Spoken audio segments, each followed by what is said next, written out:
Howdy, friends, and welcome to The Story Field. This is a podcast where we talk about business, faith, and life in general.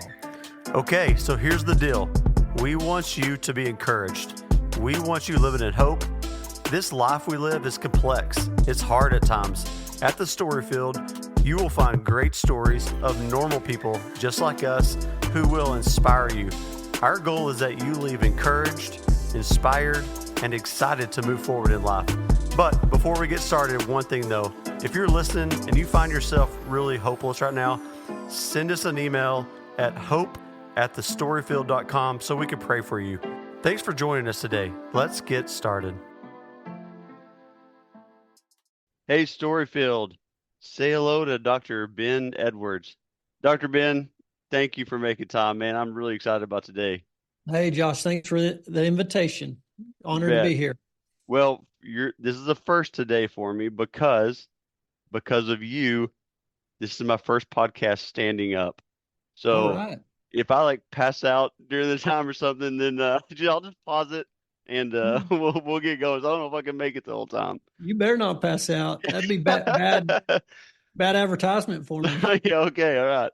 Well, the Lord is doing so much in your life. It's so clear, Dr. Ben, and Ben is a medical doctor, and he's the founder of Veritas Medical, which is Veritas has 3 clinics in Lubbock, Abilene, and San Angelo, and they offer alternative or integrative medical options to treat, and manage symptoms.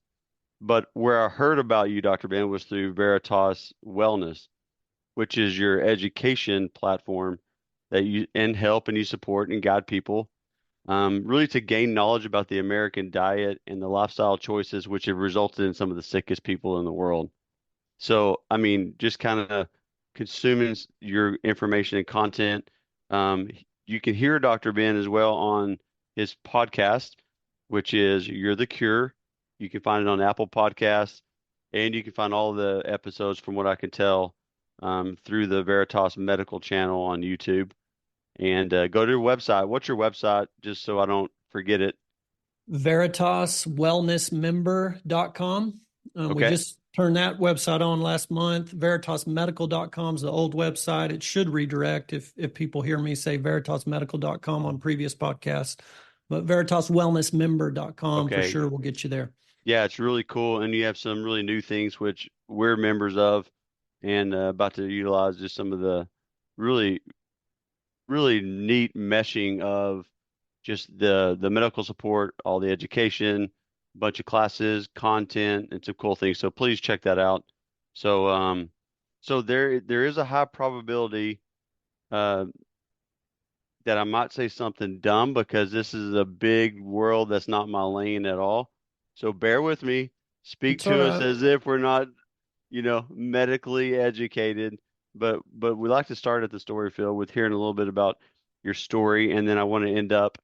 I would be really bad if I didn't end up in some of the, the 4 main pillars that you really talk about a lot, and just kind of dive into some of those. But first, let's start your story and kind of run it like on a life timeline a bit, and I want to hear, where you grew up and how you got to where you're at today, and talk about the Lord's involvement and all that as well. So, can we start there? Yeah, that sounds good. Okay. Before I get into that timeline, I just want to tell you, no worries on the medical, being medically ignorant maybe, because I want to remind people, your great-great-grandparents, maybe 3 great-grandparents, whatever. Back then, they didn't know anything medical. Yeah, that's true. They didn't know what a mitochondria was. Yeah. They didn't know what all these diagnoses that we have now, 100 new autoimmune diseases that are all brand new. These are within the last 100 years. So you don't need to know all this stuff. And that's part of what you'll hear in my stories, trying to convince people they're designed to be well.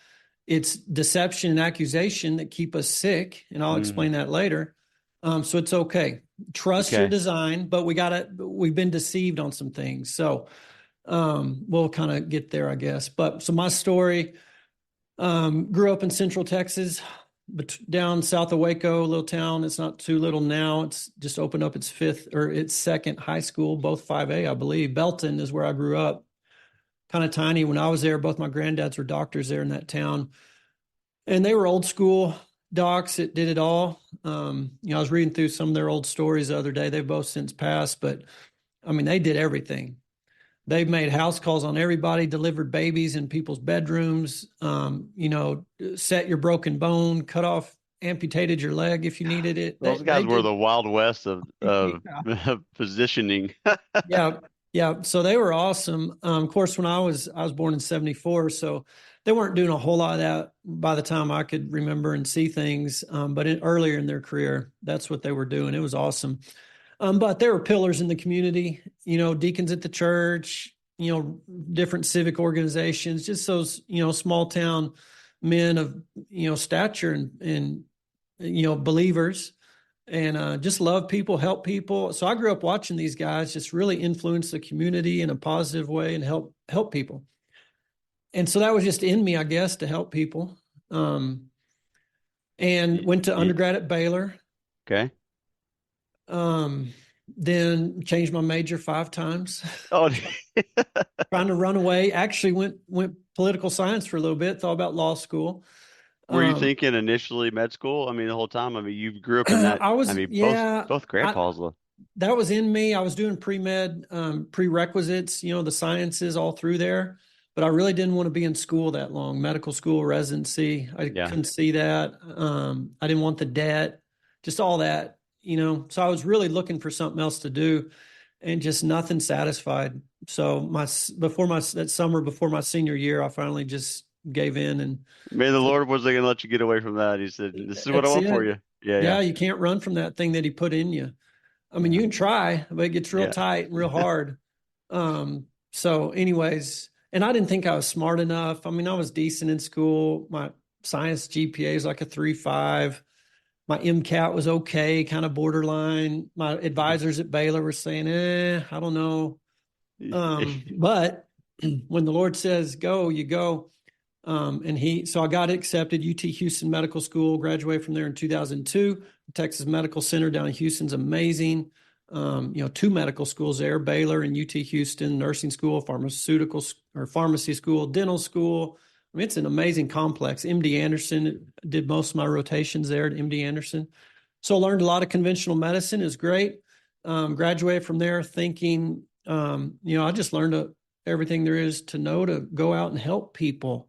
That's my motivation, help people. So go to Waco for residency, family practice residency. I chose Waco because there were no competing residencies. They didn't have orthopedic residents or OBGYN residents or pediatrician. So they called the family practice guys to do it all because I wanted to go to a small town, do it all. So I got to learn how to do colonoscopies, set broken bones, deliver babies, C-sections, all that kind of stuff. Yeah, that was everything. I mean, what a learning experience too. I mean, yeah, it was great. Waco was and it's known as a really good family practice residency program. I was chief resident there. Got voted that by my peers, not because I was the smartest guy, but I was kind of the nice guy, could get along with everybody and kind of keep the peace kind of thing. So got through there. That's 2005. My wife and I were praying about where to go, what small town to go to. And we'd looked at a bunch. I mean, pretty much every weekend we'd go just take off on the weekends, drive to some small town like you had to come Coleman. you had to come by Stephenville, I'm sure. I went through I mean, Stephenville. okay, It was a you're little only an too hour big. away. Yeah, yeah. Okay. It was a little too big for us. So we went to Okay. Comanche, went to Hamilton, Okay. Mineral Wells, Eastland. We went up towards Alvord, north of Decatur. Then we went West Texas, more west, like Seymour, Coleman, Post, Tahoka, went up north to Canadian. I mean, we just take off. We went out to Alpine, looked around at Fort Davis. I mean, we're just looking and praying. Where should we go? Every town pretty much wanted us to come, but every town had at least one doctor already, except Garza County. They didn't have a doctor in the whole county. Oh, wow. Yeah. And so my wife and I were praying about it. And I didn't really think that was a place because the hospital had shut down in 96. And that's Post area, right? Post. Yeah, okay, yeah. For all you Post. people who may not know Garza, yeah. Yeah, that's just south of Lubbock. And I thought, man, this can't be it because the hospital shut down and I love to deliver babies. That's was the one part of medicine that was sort of happy, joyful time. The rest of medical, it's more sad and depressing time. But they didn't have a hospital, so I couldn't do that. And I thought this ain't going to be the right place. But my wife and I were praying separately on it, and man, we both heard clearly, Garza County, that's where you need to be. So we went. I love the Lord, man. Yeah, He's so good. it was great. I mean, those guys were great. Just a small town, farmers and ranchers there, cotton farmers and ranchers. So Post is right on that cap rock. So on top of the cap, you got flatland, cotton farmers. Below the cap, it's rugged. You got the ranchers. It was a great little community. They got behind us. And you got pump jacks. Oh, there you go. For Yeah. riding still in town. I got to Yeah, get some context for the people who may not never, you got to set the town stage. Yeah. yeah. There's a certain smell of money in there. Yeah, it oil smells fields. good. It smells good driving by. Yeah. So man, I thought I was living my dream. We got, contracted in there with the county clinic. And it was great. I mean, they're real supportive. They got behind us, got good, community support. Had a great staff, great nurse, great office manager, just, small town country clinic. The town got behind it. We were able to turn that around for them. They had a nurse prac prior to me being there, and it was just struggling financially, losing $5,000 to $10,000 a month. The taxpayers were kind of making that deficit up with their taxing healthcare district. And so just spent 7 years there, rocked and rolling, doing what I was trained to do, which was seeing about 40 to 50 patients a day. And that kind of volume is how you make money to keep a county clinic open. I mean, everybody knows that. Medicaid, Medicare, they don't pay well. Private insurance pays a little more, but in a small town, you got a lot of Medicare, Medicaid payer. So you just got to see volume. So we did that. I was trained how to do that. And I was just living my dream.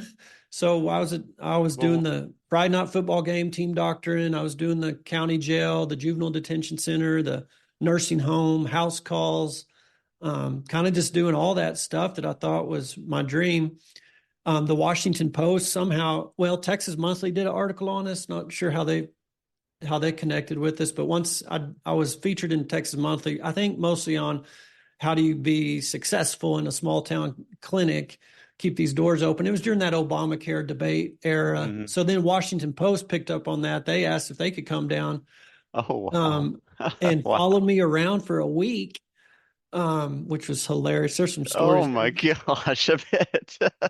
I mean, they stayed out at our house. I mean, we had little kids running around in the country, and these Washington Post reporters were oh my gosh, who are these country bumpkins? But they put us on the front page of the Washington Post. So I mean, it's just like this. That reminds me. Hang on, time out. That reminds me of a verse I thought about recently about. I forget what it is. You may know somewhere in like the Peter area. I think it says like, after some point, God will exalt you. I just think about you here in Post, Texas. For everybody who knows that, you drive through, it's fast. I mean, it's just small town, small community, but you ended up getting placed on the front page of the Washington Post. Yeah. Oh my gosh, that's great. So I'm kind of setting the stage here, not bragging. I'm just saying that UT Houston and Waco Family Practice, they trained us how to be the in this system, this health, I'll put that in quote, healthcare. It's really sick care. It's managing symptoms. We'll get into that later. But I knew my role and I played it the way I was trained to do it. I mean, they taught us how to do a 5-minute, 7-minute visit, but make the patient feel like I'm in there for 15, 20 by having good eye contact. Don't stare at your computer, pat them on the shoulder, the knee, make some human touch, but still you got to be out there in 7 minutes for this business model to work. It's script, write a script and shoot to the next one. I mean, so I did that. Learned that procedures, which is anything you do with your hands, pays more. So while I'm talking to you about your diabetes, I can look in your ear and find a bunch of earwax and pick it out. There's actually a medical code for removal of impacted cerumen in the ear, and that pays well. Taking off an ingrown toenail, cutting off a mole, freezing off a wart, whatever, cutting a sebaceous cyst out. I mean, you can do something with your hands while you're talking about chronic disease and writing prescriptions. You get the code for the procedure, you get the code for the office visit on diabetes. And so that's how you do it. And I wasn't going in there thinking I'm trying to find every way to make money. No, I mean, these are legit. It wasn't fraudulent. It was like hey, you got a complaint on something? Well, I don't need to send you to a dermatologist. I can do that easy. I can do a punch biopsy. I can cut that little thing out. So I just learned to be open to those things. And then I got, people around town knew that I could do these procedures. So it made money is what I'm going after here. So we're in the top 95th percentile of all clinics in America based off of the revenue. So the county clinic had contracted with a management company out of Lubbock, and they would come down every month to the monthly healthcare district meeting or the board meeting, and they'd bring this stack of financials and lay it on the table and go through them. And it was just, top, the number of visits, number of charges, the revenue. And so this was a model clinic in everybody's mind and in mine. So now we're on the front page of the Washington Post. We're making plenty of money. The county clinic, they built a brand new clinic. We were originally operating out of the old clinic, which was the 1950s hospital. They built $1 million clinic, paid for it. It was paid off in a year. And 1 year after they paid that bank note, that $1 million bank note, they had another $1 million in their savings account of the taxing entity because we were self-sufficient as a clinic. So what I'm setting the stage here for is everybody's happy. The taxpayers, they're super happy. They have $1 million in their bank with a brand new clinic paid for. We can lower taxes. The board's happy. The management company in Lubbock's happy. The patients are happy. They have a doctor in their little town. They haven't had a doctor in forever. I'm happy. I'm living my dream. We've got the fame with Washington Post. We had a TV show from New York call us, a reality TV show, want to follow us around and do a TV program. And my nurse, she's like, please don't say yes to this, please. That ain't going to fly down here in Garza County. Yeah. But I'm just saying, so we're famous, we're rich, we're this, we're that, all this stuff. But here's the but. The patients weren't getting any better. In fact, they're getting sicker. These kids coming in younger and younger ages. I had a 7-year-old I diagnosed with type 2 diabetes. That's an adult diabetic, insulin resistant, obese, and he's 7 years old. Oh, man. Unbelievable. So I'm doing the physicals on the junior high and high school kids every year for the school. And so I'm tracking these kids over time. Wait a minute. Last year you were at this weight. Now you're at this weight. Your asthma is getting worse. You're on 2 inhalers. Well, this kid's got high blood pressure. This kid's got... these are kids with all this chronic junk. And man, it's just like something's off here. And I'm just adding the meds, more meds, and when I say they're getting sicker, I knew what to do. If your blood sugar's up, you write a prescription for metformin, which is your first line medicine for diabetes. So it would bring their sugar down for a little bit, for a year or two. But then they're back to get the refill. And wait a minute, your sugar's up, even though you're taking your medicine. Okay, well, let's just give you a higher dose. So we go higher dose. It will knock that sugar down for a while, and then it creeps up. Oh, now you need 2 different medications. Now you need 3. Now you need insulin. Same with blood pressure. The blood pressure, you have high blood pressure. Here's lisinopril. Here's hydrochlorothiazide. All right, brought it down. You're good. Come back next year, and it's up a little, or 2 or 3 years down the road, it's up a little. Oh, let's just increase your dose. Okay. And then now 2 or 3 years, you need a second blood pressure pill. You can do this across the board with acid reflux, migraine headaches, fibromyalgia, you name it.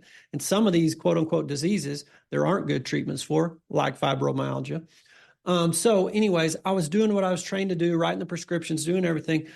But overall, people are just getting sicker and at younger and younger ages. And I had no idea that there was anything outside of this conventional. Both my granddads are MDs, 2 uncles are MDs. Great-great-granddad's an MD, never even heard the word chiropractor growing up, didn't know homeopathic, holistic, alternative, zero. That is not in my language, not in my culture growing up. I didn't know anything about it.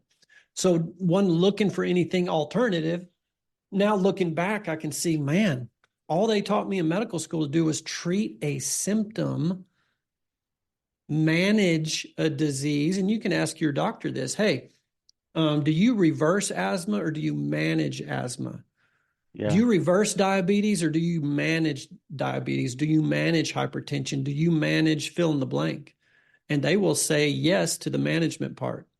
With that language is even in medical school. We're going to manage, we're going to have you well controlled, well managed. Yeah. So that's all I knew there was to do because that's all they trained me to do.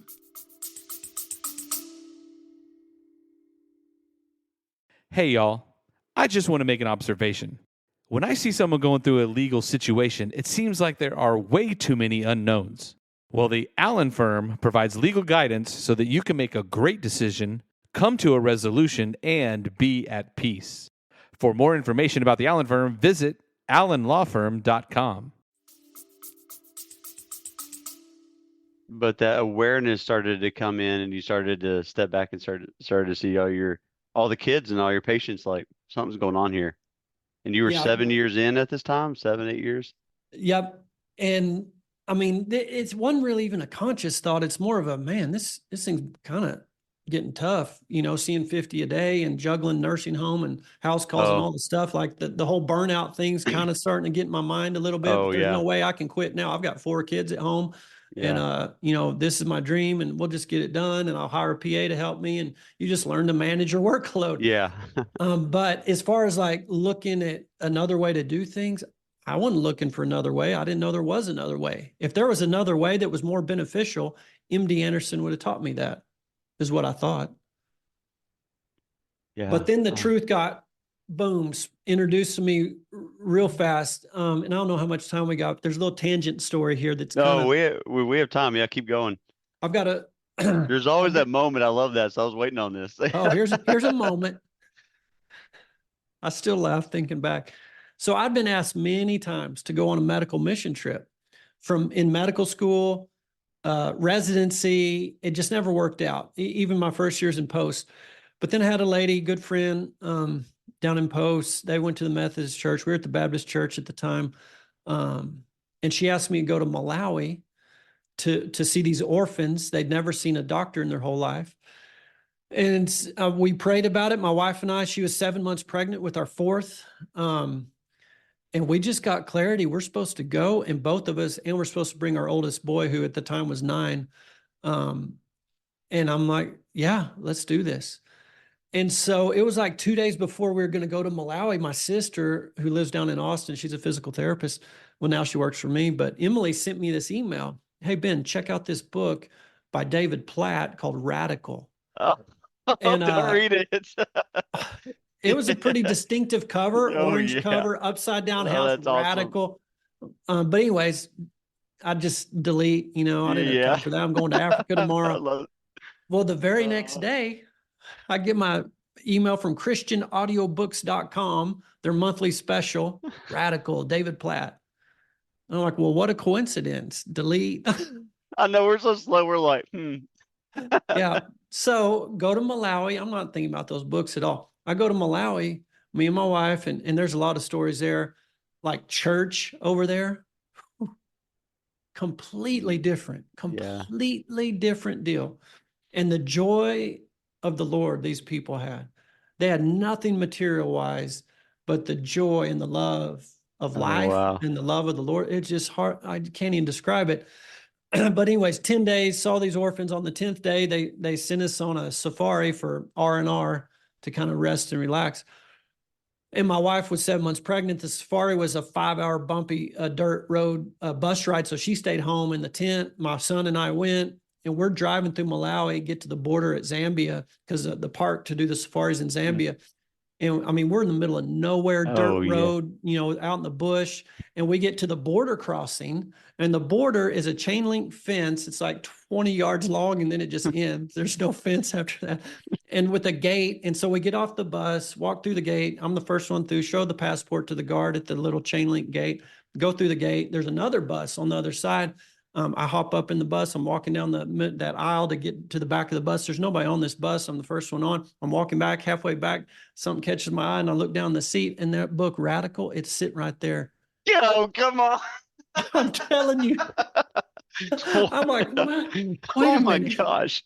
I recognize that book. Holy And I started looking around the bus. I got down on the floor and looked underneath, like for someone hiding down there. I was looking out the windows. Was there a missionary somewhere here? Another white person? Like, you're going to read this book. Oh my gosh. So between that book, just totally like opening my mind to, man, we're doing something with the American church is off. I'll put church in quotes, because the church is his body. That's us. And then, my experience with the African church, reading David Platt's book, coming back to Garza County to church there, and my wife and I were both just, man, Mm. something's off Yeah. with this thing. And we start asking the Lord, what he wants to do. We don't know what church is supposed to be, but we're pretty sure we know what it's not. Right. And what I'm sitting in right now is what it's not. I'm pretty sure. Nothing against, some Yeah, church. Yeah, I for mean, sure. there's good people. They love Jesus, but something was off, and we couldn't put our finger on it. We were both raised, going to church every week and Baptist, both of us, my wife and I. So we're just uneasy on things. And it was right after that, the Lord started opening some things up for us about the kingdom Yeah. and institutional world ways of doing things. And I'm talking education, church, medical, these institutions of man, the prince of the air, the ruler of this world's influence on that thing through deception. We accidentally submit to that thing and put it up as our savior and our idol and our security and just all that. It's such a sneaky, deceptive thing that I feel peaceful when I have a 401k and I've got my good doctor report. I'm healthy. I've got this, I've got that, all this stuff to make us feel like we're good. And when those things are off, then, I'm not good all of a sudden. But anyway, so that was stirring in us. And kind of another little side tangent. This was, probably 5 years before. My wife and I, right when we moved to Post, we couldn't get pregnant. And so our first kiddo down in Waco during residency, we got off birth control, pregnant the first month, no problem, had that first son, and then got back on birth control. And then according to our calendar, our plan, our ways, our timing, our smart thinking, we want to have 4 kids. We want them 2 years apart. So we get off birth control to have number 2, and she doesn't get pregnant the first month or the second or the third or the fourth or the fifth, sixth. We're now we're on this emotional roller coaster, checking that pregnancy test every month. Are you pregnant? Are you pregnant? Oh, no, start your cycle. And we're 12 months into this roller coaster, and that's officially infertile by doctor standards. So then we spend 12 more months at the fertility doctor. By this time we moved to Garza County. So we're seeing the fertility specialist in Lubbock, 12 months. So 24 months. And one morning I was reading in Matthew, seek ye first the kingdom. And I just stopped right there. And I went and got Jamie and I said, look at this. This says seek first the kingdom. Oh, yeah. And we're seeking first a baby.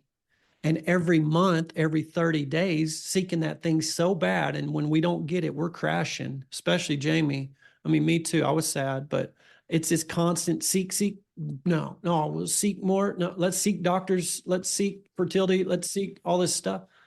And anyways, it hit me that day, and I'd read that verse a million times. And what I tell my patients, I'll tell my patients now, I mean, this has to be a personal revelation, a personal aha moment where that word hits you and you see, and it's a level of I don't know what you call it, but it just hits you, resonates with you. So we got down on our knees, we repented, changed our mind to follow the Lord in his ways, not our ways, in everything. Specifically in this one big family, 4 kids thing, we laid it down. We said, that's it. No more 1 kid. Thank you for them. If that's what you have for us, we're good. Your ways are better than ours and higher than ours. We don't get your ways, but we're submitted to them in this family thing. But then we did say, in everything else, we want your ways. So we think we're supposed to be a small town country doctor. We're here in Garza County, but I mean, we verbally, at least, for sure in our heart with another kid in a pregnancy, we totally laid it down. But we honestly said, hey, you're for everything in our life. I mean, so that was way early. That was the first year in Garza County. But my very next breath, my next prayer in that moment was, you're going to have to show me what the kingdom is, because that verse says, seek the kingdom. And I have no idea what that means. So show me what the kingdom is.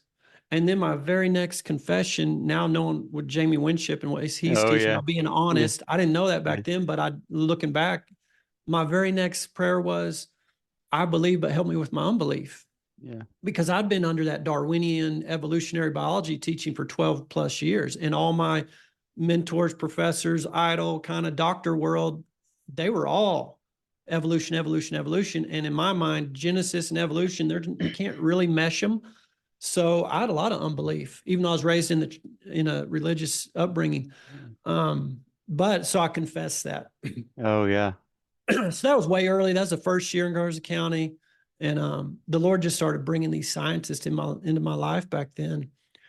It was amazing. Just scientifically proving the fraud of Darwin. Yeah. And now pretty much most even atheists, high level PhD, university level atheists realize now Darwin, he didn't know what he's talking about. So it must be aliens that seeded, from some universe far away. Yeah. I mean, but anyways, that was kind of background stuff. So I had all that going, trying to seek the kingdom. What is the kingdom? The Darwin thing had to be dealt with. Doubt and unbelief had to be dealt with. Religion had to be dealt with. Then the Africa trip was 5 years after. We come home from that, reading David Platt's book, just all the stuff. And we're feeling like, man, something big's about to happen in our life. Jamie and I both, man, the Lord's about to do something. Is he going to move us to Africa? Oh, yeah. And my wife was kind of nervous about that. So was I, but kind of fearful. Okay, well, one Africa. But what happened was my nurse practitioner in Garza County had a divine encounter that the Lord used to draw me and open my eyes to the truth in medicine. So that divine encounter he and his wife went to a bed and breakfast one weekend up in Amarillo just to get away for the weekend. In my nurse prac back then, he had celiac disease, which means you can't eat gluten or your gut gets really inflamed and all these symptoms in your gut. So anyways, he goes there, tells the innkeeper, I need a gluten-free pancake in the morning. She says, sure, I can make that for you. But there's a doctor here that could cure you of that. And my nurse practice. Oh, come on. Let's go. No, you don't cure celiac. You're crazy. And he just kind of blew her off. But he was there for the whole weekend, and the doctor's office was in the bed and breakfast. And so he's right there, and the innkeeper keeps saying, you need to go talk to him. He could cure you. He could. And finally, just to shut the lady up, Shane goes and talks to this doctor, Roby Mitchells. Roby has since passed, but Roby told him some things that convinced my nurse prac to implement these stewardship, really is what it was. So my nurse prac does what he says to do. 3 or 4 months later, the nurse prac comes to me and says, hey, I'm healed. I'm cured of my celiac. Gosh. And I'm like, what are you talking about? And I didn't know anything he was doing. He didn't even tell me about this whole experience till he knew that he was cured. So he comes to me, and I noticed with my nurse prac, he was trimming up a little bit. His complexion was better. His energy, his mood, all this, like, man, you're kind of looking healthy.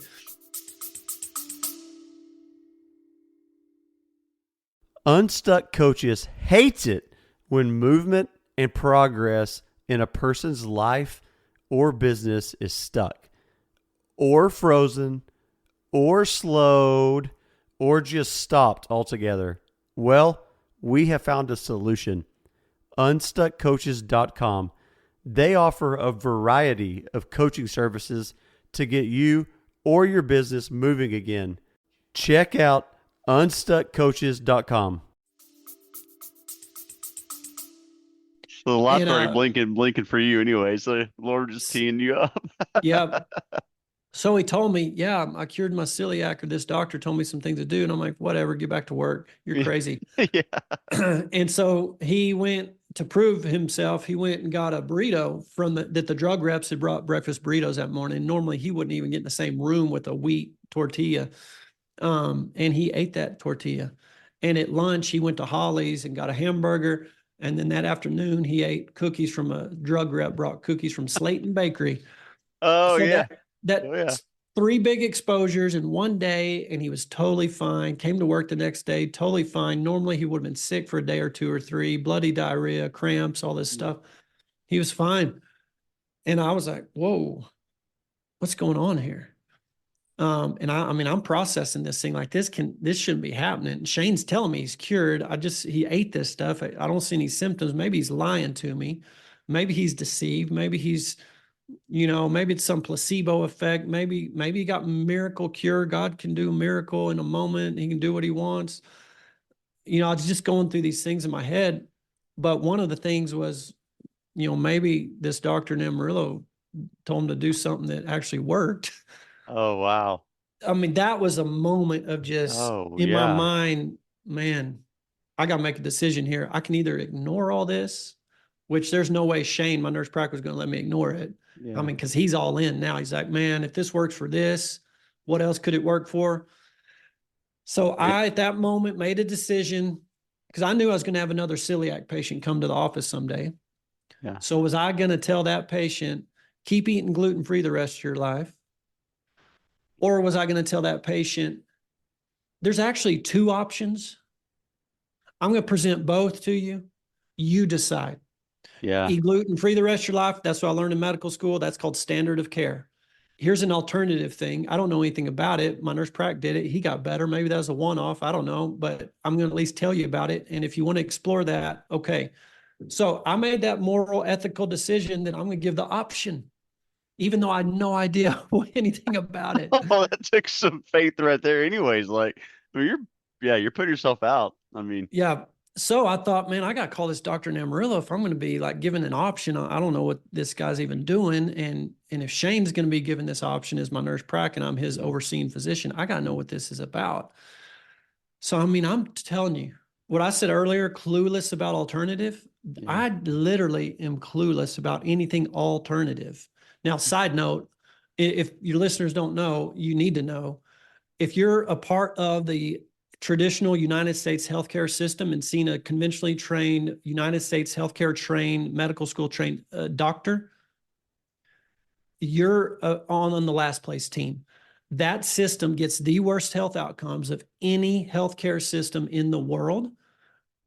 We die the youngest. Our longevity, we die younger than any other country, any industrialized country. We're dead last on longevity and dropping.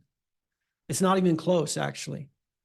Infant mortality, we're number one. More of our babies die by far, not even close. More of our babies are dying in the first year of life than any other country. Maternal mortality rates, that's a woman within a year of childbirth dying, blowing it out of the water. We're number one by far. Number of kids with a chronic disease, number of young adults 18 and up with a chronic disease, number of middle-aged and older adults with a chronic disease. By far, not even close. We're number one, blowing it out of the water. Wow. Number of prescription drugs, young people and old people both. We're number one by far. Number of surgeries, number of scans, number of medical procedures, by far number one. Number of healthcare dollars spent, by far number one. So let me paint this picture. We're spending the most money, going to the doctors the most, taking the most drugs to come in dead last place. Yeah. People don't understand this. People have been deceived into thinking we're the best and we're the worst. And it's not even close.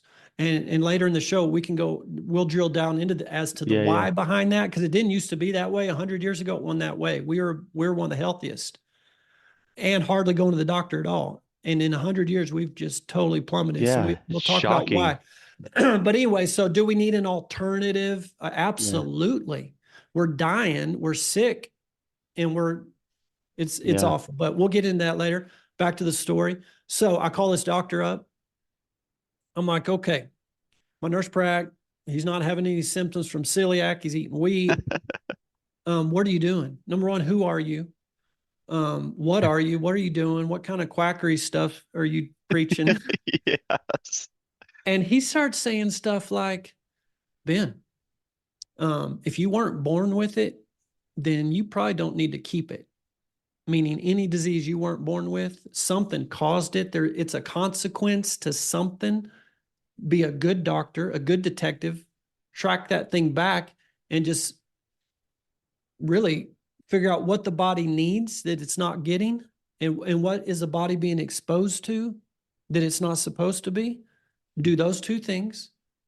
Give the body what it needs, avoid what it doesn't, sit back and watch this patient, quote unquote, get cured, which you can't use that word. You can't cure diabetes, cure cancer, cure heart disease, cure anything. The only way you can cure anything is that FDA has a patent on that word. Yeah. You cannot make a claim of cure or even treatment unless the FDA has approved that thing to say that treats X disease or cures X disease. Just side note there. So I'm not going to say anybody's curing anything. You're the cure, the name of my podcast. I mean, we can say that because I'm not making the claim that I'm giving you any snake oil to cure you of anything, but your body's got the cure. That's what people we have this disconnect. I mean, we don't insert like a paper cut. If you got a paper cut today, no one's going to freak out about a paper cut. You're not even going to think twice about it. You might put a Band-Aid on it if it's really bleeding and you don't want to get blood on your nice shirt. But other than that, you're not going to worry about it. Your body's designed to put a clot on that thing so you're not going to bleed to death. Your body's designed. I actually cut my finger last week with a knife, carving up a ham, and there's a little tiny scab on there. I'm not even thinking about it. But the intricacies of that clotting system is amazing. If you knew the science behind that thing, it's waiting in the background to trigger at a moment's notice when there's tissue damage, a certain chemicals release, and then that cascades to the next, to the next, to the next, to the next. So it puts just enough clot on there, not too much. I mean, if it's on a razor's edge, and if it tips and you start making blood clots, for no reason, you die. Yeah. And if it tips the other way and you don't start clotting quick enough, you actually could bleed to death from a paper cut. I mean, just that clotting cascade, it's amazing, but we don't think twice about it. The body heals itself, fixes itself. Same with a broken bone. Just get them sort of closely lined up. They'll knit together. You don't have to do a thing. Your body's designed to keep blood pressure down, to keep blood sugar down, to keep acid out of your esophagus and down in your stomach where it needs to be. That's a whole nother conversation. Acid reflux isn't from too much stomach acid. It's from not enough, but maybe we'll get to that later. Yeah. My point is the body knows how to fix itself. So back to Dr. Mitchell, he was saying stuff like this. If you weren't born with it, you don't have to keep it. There's no such thing as diseases. They're all consequences. Just this stuff that kind of resonated sort of in my spirit, man. But then my intellectual man jumps up and says, there's no way. I know. I'm just thinking there's got to be such a conflict in you massive at that time. Like, man, this seems so true. It seems so right. But like, this is what I've been trained and this is what I know. Yeah. And then in one moment, he said, type 2 diabetes, Ben, is totally reversible. Oh my gosh. And I remember that night going home because he told me some guy to YouTube, watch this guy on YouTube. He's an engineer. I forget the guy's name, but he reverses his own diabetes. He's not a doctor. And here on YouTube, he shows all his labs. He goes through what he did, and you'll see his diabetes goes away. And it blew my mind. This was 12 years ago. I'm like, there's no way type 2 diabetes is reversible. There's no way. If that's true, because half of Garza County's diabetic. Yeah. The other half is probably pre-diabetic. And I think right now 80% of Americans are pre or full-blown diabetic. And if you're diabetic, then you massively increase your rates and risk of cancer, Alzheimer's, heart attacks, strokes, all kinds of stuff. Just from elevated blood sugar, you're automatically increased risk of all these other diseases. So in my mind, I'm thinking, man, if you can reverse diabetes, talk about helping somebody out as far as reducing their future risk of all this stuff. I'm like, there is no way. I went home that night. And this after long days, saw 50 patients. I'm worn out, got the 4 kids at home, talked to the wife, and we go to bed. And I throw up the laptop and I Google this guy. I'm watching these YouTubes all night long. I'm watching this. I'm waking my wife up. I'm at 3 a.m. Babe, you won't believe this. This guy reversed his diabetes. It was just shocking to me, which is funny to hear me say this right now because just got a text last week from my old buddy down in Post. He's the vet down in Post, and he said I could say his name and tell his story in public. Kerry Wink, Dr. Wink, Garza County Animal Hospital. So he texts me November 1st of 23. Hey, doc, and I hadn't talked to him in ages. Hey, doc, I just went to the clinic down here in Post. They drew my blood. My A1C is a 12.1, which if you don't know, that's a 3-month blood sugar average of about 400.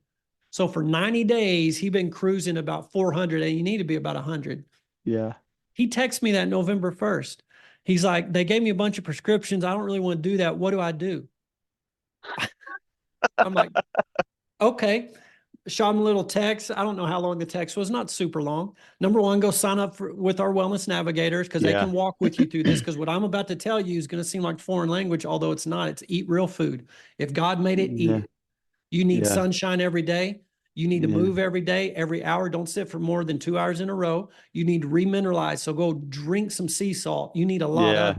You are demineralized, just like your cows and your horses you work on at your vet clinic. They got to have a salt block, a mineral block. So do you. Get a mineral block on your desk and lick it every time you walk by. You need resistance training. You need muscle mass. That's where your insulin resistance at. You need good sleep. You need oxygen all night. So make sure you don't have sleep apnea. Tape your mouth shut if you need to. I mean, I just boom, boom, boom, bullet pointed like 5 or 6 things.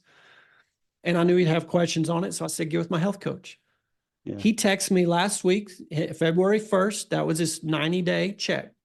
His A1C is a 6.1, which is an average close to about 110, 120-ish. He's almost there. We like people to be in the mid 5s. So he's real close. Another 90 days, he'll be there. And my point is. Oh, my gosh. And my dad did the same thing. He's 77, works for Xerox. He works from home now. He's vice president of some division. He works down in Belton on the lake there, Lake Belton, has a condo, looks out on the lake, but he's sitting all day in front of a computer. He's eating Bluebell ice cream every night. He goes to his doctor for his annual Blue Cross Blue Shield Xerox funded checkup. A1C 11. Wow. He'd been noticing he's been more fatigued. His muscles have been just kind of deteriorating. He's shuffling his gait. He's old man, shuffle, shuffle, shuffle. He's tired. He thought he's just getting old. A1C is 11, average blood sugar 350. Same thing. He doesn't even call me. He calls my sister, Emily, who's the head of our corporate wellness, and she's one of our health coaches. Emily meets him down in Marble Falls or Georgetown at a cafe. Tells them what to order on the menu. Here's how you're going to eat out. Here's how you can eat out off a menu. Here's what you're going to do. And here's what you're going to do at home. And you're going to go move. You're getting out of that chair. You're going to walk up and down this hill at the lake. You're going to get in the pool with some weights. Anyways, in 3 months, his A1C is like a 6. And I'm just saying, it's like no brainer now. I mean, type 2 diabetes, pretty much. I mean, yeah, the body will fix itself. But back then, I was clueless. I'm like, there's no way. And I watch that YouTube video. I wake up my wife. My mind is blown. But I'm seeing these patients still at Garza County. I'm so busy. And that cognitive dissonance is going. And I'm like, oh, how could this be? I'm talking to that doctor pretty routinely. I'm picking them, trying to poke through. Like, there's got to be something's. And I mean, he just keeps coming with truth. I bet he loved that too. I bet he was like, here's another one. He was like, And so one day I just called him. I'm kind of getting fed up because I'm staying up late now, watching YouTubes, reading stuff. He's sending me articles to read, books to read, and I'm seeing all these 50 patients a day. I've got the kids. I'm busy. I'm staying up late. I'm starting to learn this. I'm like, I don't have time for this. I call him up. I said, hey, Roby, can you send me like just one book that sort of summarizes all this alternative medicine? And he was like, alternative? What do you mean alternative?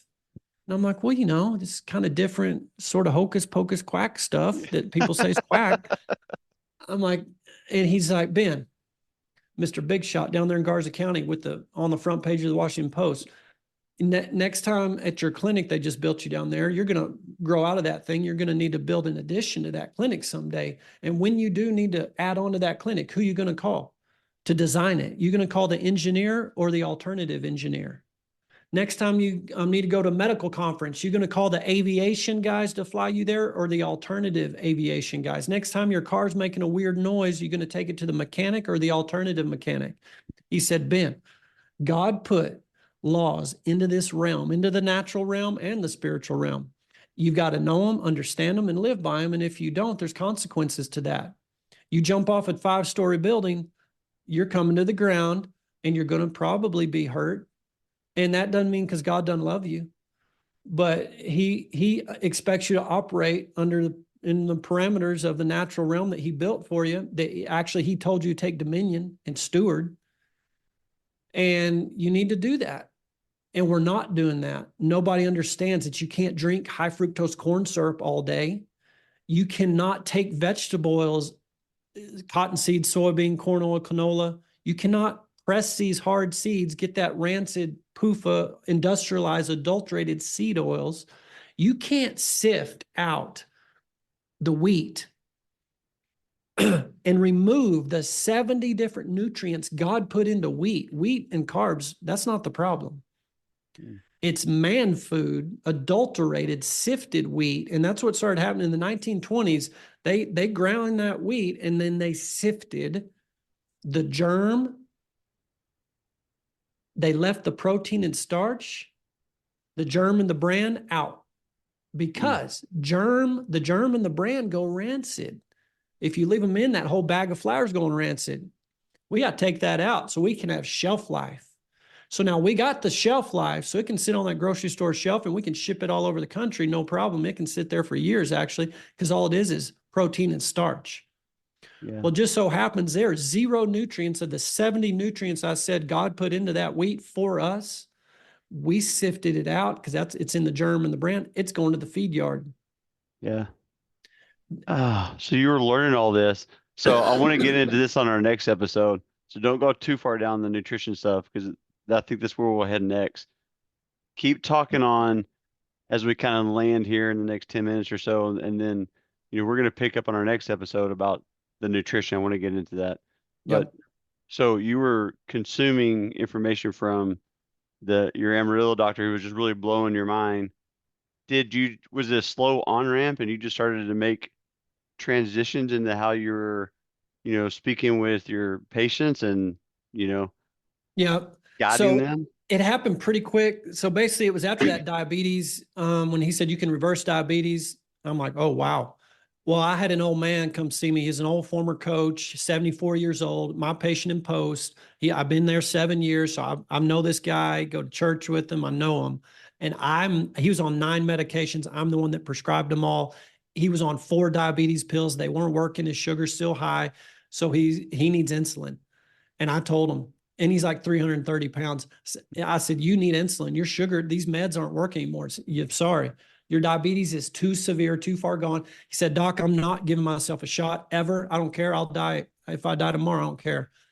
And I said, well, I do have this other potential option for you. There's a doctor up in Amarillo. He don't believe in diabetes. Yes. He says it's a consequence, not a disease. If you want to go see him, I mean, I don't even really know much about him. He could be crazy, but it's your life. You're not going to do the insulin. I don't have anything else for you. Well, he jumped at it. Heck yeah, I will. And really it was that Dr. Amarillo got tired of arguing with me. He said, go find your 10 sickest patients, send them up here to Amarillo. I'll see them. I'll send them back to you and they're going to be cured and you're going to get convinced and I'll quit arguing with you. Oh my gosh. I'm like, okay, you're on. Because I had some really sick people that'd been to all the specialists, been to Tech here in Lubbock, or been to Dallas, to Southwestern, fibromyalgia, lupus, depression, chronic urticaria, chronic prostatitis, some weird autoimmune stuff, all kinds of stuff that they've been to all the specialists. They were like, they're stuck. I'm not better. I'm suffering.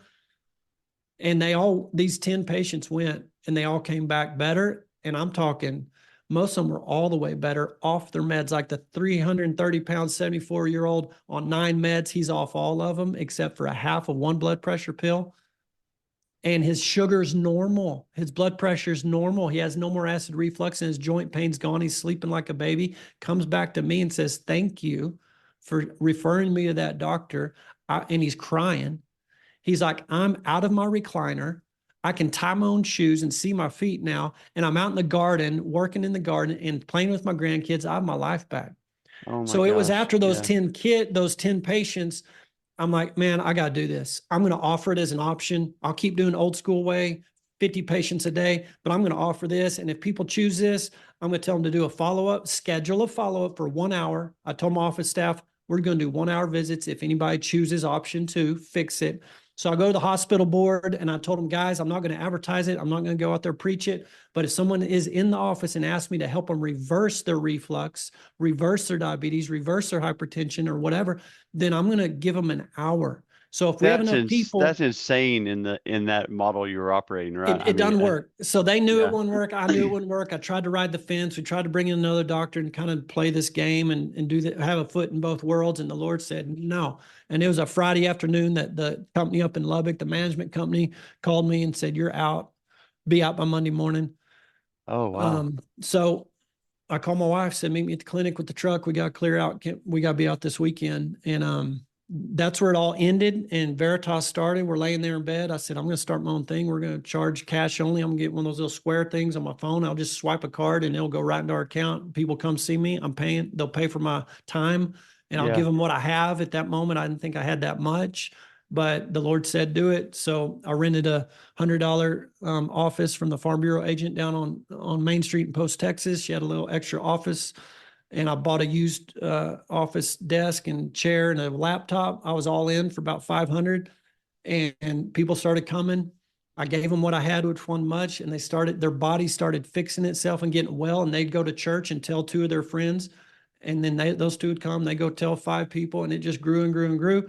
And over some years, we got too busy and too big of a wait list. So I hired a PA and a nurse prac and another PA and another nurse prac, and we just grew it. The Lord grew it. And now it's 12 years later, and we got the 3 clinics and 6 or 7 nurse pracs. And so that leads us up to basically now last month when we launched Veritas Wellness. We can get into that maybe in the next show. The 4 pillars: nutrition, stewardship, accusation and deception I mentioned. So the Lord told me in 22, it was our 10-year anniversary of Veritas. And that's a story right there we can get into later. He said, flip it. The first 10 years was your way. Now it's my way. And I'm like, whoa, what do you mean? I thought I was doing it your way. He's like, no, flip it. And he was meaning the 4 pillars: nutrition, hydration, movement, peace. No, peace. Okay, Movement, yeah. hydration, nutrition. So we flipped it. This wellness thing, you don't need a doctor. A doctor can treat symptoms. Even this doctor and all my nurse pracs, all we're doing is treating symptoms, buying you some time, suppressing these outrageous symptoms that are you think you're taking you down. Clear some space so you can get to the truth. And the truth will set you free. There is so much there that we've learned that, man. I know. Maybe in the part 2 we can get into that. Well, let's land the plane right now. So give somebody, because maybe somebody who's listening hears all this. It's incredible, man. Like that. I love the Lord, and I love what He's done in your life and in a major industry. So, but somebody may feel a little bit overwhelmed as far as like, ooh, I don't want to listen to part 2. I'm a little nervous because I've been getting managed forever, or I've not been doing under the old model. Encourage us as we land the plane, and then they can tune in for the next episode. Yeah. Well, probably the biggest encouragement I can give you is some stats on heart disease, because that's the #1 killer. It used to not exist. Almost 700,000 people this year are going to die from heart disease. And the first heart attack in existence in the United States was in 1912. There was one, the first one ever, and it was only one that year. And it's gone from 1 in 1912 to 700,000 people dying in 100 years. It's not your genes. Okay. It is not your genes. And it's not the germ. The gene theory, germ theory, it's all about the terrain. You're not a victim. You've got control over this thing. And it's not actually that hard to eat real food, get up and move, get some sunshine. It's a lack of knowledge. We're destroyed from lack of knowledge, because you refuse knowledge. It said, I always forgot to read that second part. Yeah. So what we're here to do and try to help people, #1 is open your eyes to the truth that we've been deceived. #2, bring that truth in easy nuggets that you can consume and make simple shifts. Quit using just table salt. That's 3 minerals. You need 72 minerals. So go buy some sea salt next time your salt shaker's empty. That's easy. Make some easy, one step at a time. It's not that hard. And before you know it, your blood sugar and blood pressure and heartburn and all the things. Okay, this is good. We don't have to be sick. We can be well. It's not that hard. And you can keep treating your symptoms, keep going to your doctor, but over time, you're not going to need the meds. That's what happens. Okay, that's going to be a perfect landing space. So for people tuning in today, and tell us the website one more time so they can tune in. Hey, I want to check Ben out before the next episode. So it's a Veritas Medical member. VeritasWellnessMember.com. Okay, VeritasMedical.com will probably get you there. It should redirect, but VeritasWellnessMember.com. Okay, perfect. And we'll post that on the show notes. So, hey, Dr. Ben Edwards, thanks for making time today. Oh, what a story. This is awesome. So thank you so much. Thank you for having me. Appreciate it. Thank you for joining us on this latest edition to the Storyfield podcast. We hope that you have been challenged, inspired, and ready to take that next step, whatever that is. If you know someone with an amazing story that needs to be heard, send us an email at info@thestoryfield.com. Have a fantastic day, and we can't wait for you to join us on the next episode of The Story Field.